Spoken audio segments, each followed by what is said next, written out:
Hi. We are.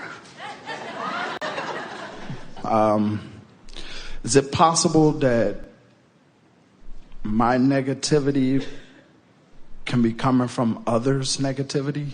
Such as I'm up here and I'm trying to bring someone up here because they brought me up there. But they're weighing on the reality. Now I'm feeling like it brought me down to their reality. Well, here's why.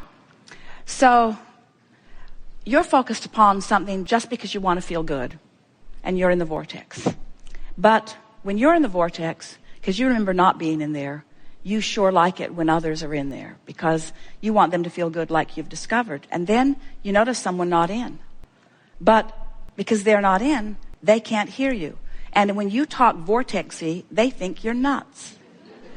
And when you talk optimistically, when they stand in the face of what they're facing, and even when they're looking at manifestations that they don't quite see for you, then they call you delusional. So then, because your desire to help them is so strong, you exit the vortex to help them. And now you got nothing to give them. What if both parties' desires are similar? Well, you see, we're asking something pretty significant of all of you. We're asking you to ignore the reality that's had nearly your undivided attention and to hang your star on your emotions just for a little while, because we know when you do it, your reality will flip. That's what faith is. Faith is finding the vibration without the evidence that backs it up. And most people are looking for the evidence out here in reality. We say we love working with terminally ill people because they finally are the only ones that will do the real work. Because as long as there's one more thing you can do, one more thing you can wrestle to the ground, most of you will do it. It isn't until something gets your attention and you accept that it's the vortex work, it's the alignment with who you are, that you begin to feel your full power, you see. So what happens as you're interacting with other people, it's very common that your desires are similar. In fact, you co-create with your mate. You've co-created such magnificent things in your vortex. You're tied together in a very, very powerful way. But when either of you is not in vibrational proximity to the vortex, it doesn't matter where the other one is, because if you're not there, you can't feel it. And so what we're really saying to you is, and it's hard to hear, but we really want you to hear it, you have to be willing to ignore what everybody else is doing and make your relationship with your vortex the most important relationship that you have. Here's what we would do if we were standing in your physical shoes. We would end every day by putting ourselves in bed, say goodnight to everyone with the idea that you're not going to talk any further. And as you're drifting off to sleep, we would go as general as we can into a place of appreciation. Appreciate your pillow. Appreciate the air conditioning in the house. Appreciate the roof over your head. Appreciate just the simplest things that don't challenge you in any way. Just appreciate. And if you can drift off to sleep in appreciation, if you go to sleep in the vortex, you'll wake up in the vortex. It's just the way that it is, because your vibration is where you last left it. So when you waken in the morning, let your first thoughts be, oh, I like that feeling of appreciation. And then if you can do a little bit of basking just to keep it going. In other words, it's so much easier to start with the vortex and let the vortex affect reality than it is to face reality and then try to drag reality into the vortex. Because law of attraction is amplifying wherever you're at.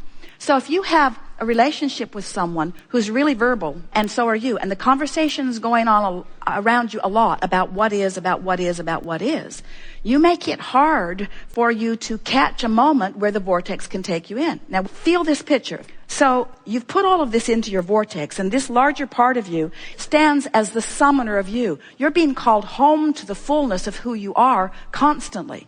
And the reason that you feel every emotion that you feel is because when you're being called home and you're non-resistant, you go, which is the elation. When you are being called home to who you are and you're non-resistance, it feels like passion, it feels like appreciation, it feels like love, it feels like the heavens are opening, as you said.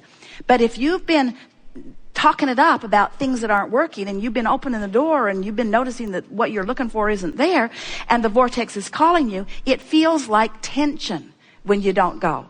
So the more you can relax and let the vortex take you, then not only the better you feel, and then you can begin counting your blessings, so to speak, making lists of positive aspects, but the more manifestations will show up that you can then begin reiterating.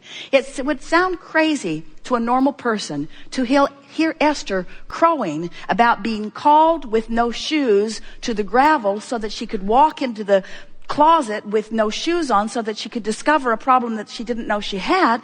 But to Esther, that was manifestation that indicates that the universe is looking out for me and that I'm in the vicinity, that I'm being called and letting it happen through the path of least resistance. That's what that feeling of worthiness is. The feeling of worthiness is the knowledge that you're good and Source knows it, and you just get this wonderful exposure to life that is building your vortex bigger and better and bigger and better and bigger and better, bigger and better and bigger and better. Jerry and Esther are having such an interesting experience. They've been moving through life. Everything imaginable has come for them. 5 books on the New York Times, a couple of them #1. Everybody wants that. That was something that unfolded. More money than they have any sensible use for. A lifestyle that is rivaled by no one. Beautiful houses all over the place. Driving monster buses around the country. People adoring them. The message moving through them. Everything wonderful. And yet still more room for deepness. Deepness in their relationship, deepness in their understanding of worthiness, deepness in their understanding that all things are possible, deepness in their understanding that it doesn't matter what is, that you have the ability to focus upon what you want and find it, deepness in understanding your true power. In other words, there is no end to what is in your vortex, and the vortex's ability to bring to you greater clarity, greater knowing, greater love, greater confidence, greater security, greater well-being, greater understanding that you are a being with no end to the capacity of your expansion. So, these are good times. Yes, it is. These are really good times.